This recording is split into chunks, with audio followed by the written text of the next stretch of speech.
हामी त्यो ग्राभल यो गर्न आएको अनि यो घरमा मान्छे गइरहन्छन्।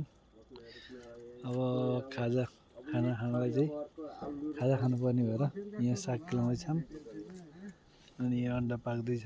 अब यस्तो छ सुत्ने ठाउँ चाहिँ तल नै हो, मेलम्ची बजारमै हो सुत्ने ठाउँ। यहाँबाट यो 5 पोखरी यो सबै देखिएको 5 पोखरी हैन। अनि हामी चाहिँ यो तल्लो हेर्दै बाटोबाट उनीहरूको 5 पोखरी जाने बाटो ठाउँ चाहिँ यस्तो छ। साथीहरू तरकारी बनाउँदै हुनुहुन्छ।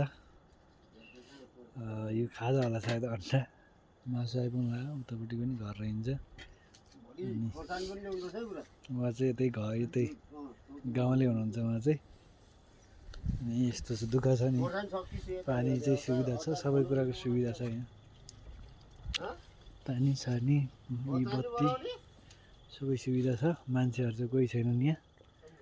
यो भूकम्पको घर होला। यो 3 लाख रुपियाँ पचायो होला नि गयोलाई। ल यो केरा सेरा रोपेको छ नि त। साथी कोही बस्ने भए त खाली